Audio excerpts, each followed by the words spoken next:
الرحمن الرحیم۔ محترم و مکرم سامعین کرام، جیسا کہ آپ نے بہت سے جنازے پڑھے ہوں گے اور ان جنازوں کے اندر آپ نے شرکت کرتے ہوئے یہ بات سنی ہوگی کہ نماز جنازہ میں سورہ فاتحہ پڑھیں، جیسا کہ غیر مقلدین یہ کہتے ہیں کہ نماز جنازہ کے اندر جو ہے وہ آپ سورہ فاتحہ کو پڑھیں۔ تو کس بیس پر کہتے ہیں اور اس کا جواب کیا ہے، آج اس ویڈیو پر آپ سن سکیں گے۔ تو یاد رکھیں سب سے پہلے کہ وہ ایک حدیث مبارکہ جو ہے وہ پیش کرتے ہیں، وہ حدیث مبارکہ جو ہے وہ یہ ہے کہ ان نبی صلی اللہ تعالی علیہ وسلم، بے شک نبی کریم صلی اللہ تعالی وسلم نے قرأ علی الجنازۃ بفاتحۃ الکتاب، آپ نے جنازے پر پڑھا سورہ فاتحہ کو۔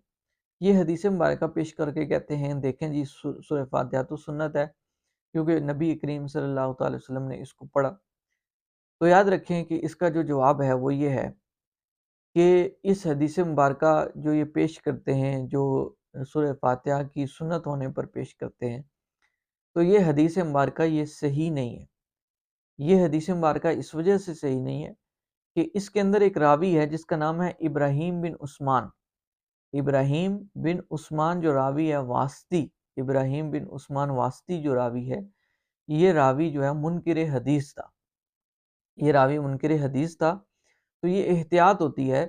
کہ حدیث کے اندر جو راویوں کی کڑی چلتی ہے، اس میں اگر ایک راوی میں بھی مسئلہ آ جائے تو وہ پھر حدیث قابل قبول نہیں ہوتی۔ تو اس لیے اس کے جو راویوں کی کڑی ہے اس میں ایک راوی ہے جس کا نام ہے ابراہیم بن عثمان واسطی۔ تو یہ راوی جو ہے محدثین کی نظر میں یہ راوی یہ منکر حدیث ہے۔ اس کی وجہ یہ ہے، دلیل یہ ہے اس کی کہ جو ہم نے اس کو منکر حدیث کہا، دیکھیں کہ یہ ترمذی نے جو اس کو ذکر کیا،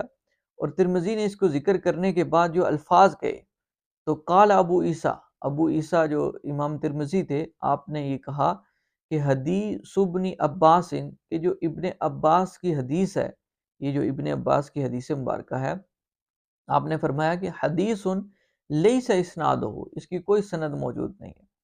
بذالک القوی، یعنی اس کی کوئی بھی سند قوی موجود نہیں ہے۔ اور فرمایا کہ ابراہیم بن